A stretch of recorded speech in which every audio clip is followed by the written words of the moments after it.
As we commemorate International Women's Day, we look at the past 2 to 3 decades, and we can see that we have progressed a lot in terms of where we came from. However, despite all this progress in terms of conventions, of treaties, of agreements, there are still so much challenges that we have to face as women. I mean, one of the important moments at Beijing and in some of these other intergovernmental spaces has just been the mere recognition that women's rights are human rights. The implementation of the commitments made has been far less than satisfactory. When we are talking about women's rights are human rights, but I don't think after 1993 the Asia region actually dealt with the implication of this statement, women's rights are human rights.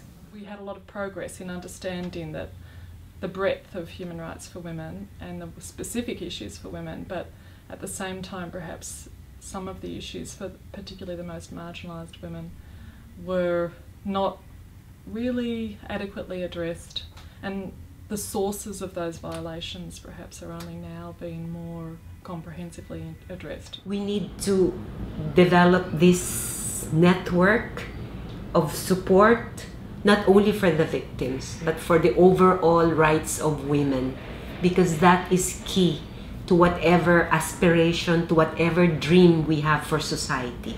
There are strong movements in the region working on women's issues, but the spirit of that work has not come into the larger human rights world. For every violation of human rights, we see and we have recorded in our work that most of the victims are women and girls. And to address all these violations, we have been doing it, but we know it will not work because we cannot do it part by part. We have to do it in a more integrated way. So there is really a need for us to connect, to strengthen the movement, and for others to support this movement, to make true this promise of human rights for women. We have huge violence against girls and women, which exists within India, within all the other countries of the region, South Asia particularly. Importantly, for example, in India, I think that you can see that women's rights groups can respond to situations, there, that they are able to galvanise around, things like the gang rape and have a comprehensive response. The women's movement in India has been very unique. The women's movement is much stronger than the larger human rights movement, and this I think has to be acknowledged in a country like India. In almost every country I know of, the women's movement has achieved change.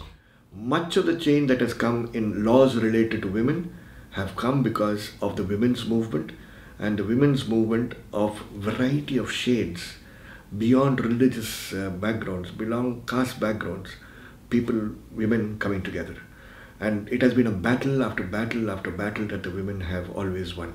Some of the bravest women have come from Pakistan, Bangladesh. A lot of women are coming into this field. A lot of women are speaking out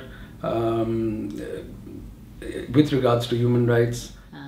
We have had individual activists trying to promote this, including myself. And when we were facing repression as human rights defenders, we were facing specific repression, specific abuse, specific attacks as women.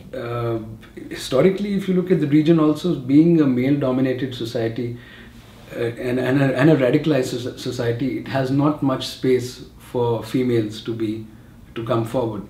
And so that is the reason why we see mixed views when we talk about Malala and her Nobel Prize, because overall the society does not want to accept female empowerment. But that's changing.